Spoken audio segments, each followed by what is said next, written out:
যারা ক্ষমতা পায়, নেতৃত্ব পায়, তারা আবার কিভাবে অপমান হয়। এর এক নম্বর দলিল হলো শত শত বছর আগের কথা।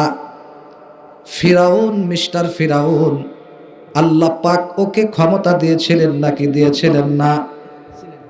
ক্ষমতা দেওয়ার পরেও আল্লাহ পাক খুব সুন্দরভাবে তার জান কবজ করছে, নাকি নীল নদীর পানিতে চুবায়া মারছে? এ মুসলমান, কথা বলো না কেন? নীল নদীর পানিতে চুবায়া মারছে। আমি আপনাদের কাছে বলতে চাই, এটা কি সম্মানের মৃত্যু নাকি বেইজ্জতির মৃত্যু? ফিরাউন মহান আল্লাহ পাক রব্বুল আলামিনকে ডাক দিয়ে বলেছিল, আল্লাহ লা ইলাহা ইল্লা আনা ফা'বুদুনি। ফিরাউন আল্লাহকে ডাক দিয়ে বলেছিল, ইল্লাল্লাযী আমানাত বিহি বানু ইসরাঈল ওয়া আনা মিনাল মুসলিমিন। ফিরাউন আল্লাহকে ডাক দিয়ে বলেছিল, আল্লাহ আমি তো মুসলমান, বনি ইসরাইলের যুগের যে নবী আছে উনি যে আল্লাহকে বিশ্বাস করে, আমি সেই বনি ইসরাইলের নবীর আল্লাহর উপরে আমি ঈমান আনলাম। আল্লাহ আমি তো মুসলমান, এরপরও আমাকে চুবাও কেন? আল্লাহ তাআলা তখন ডাক দেয়া বলে, আল আন, এখন ওয়াকাদ আসাইতা ক্বাবলু ওয়া কুনতা মিনাল মুফসিদিন। তুই কিসের মুসলমান? তুই তো মুফসিদ, তুই তো ফাসিক, তুই মুনাফিক।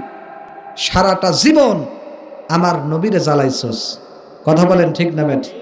ফিরাউন নবীকে জ্বালাইছে না?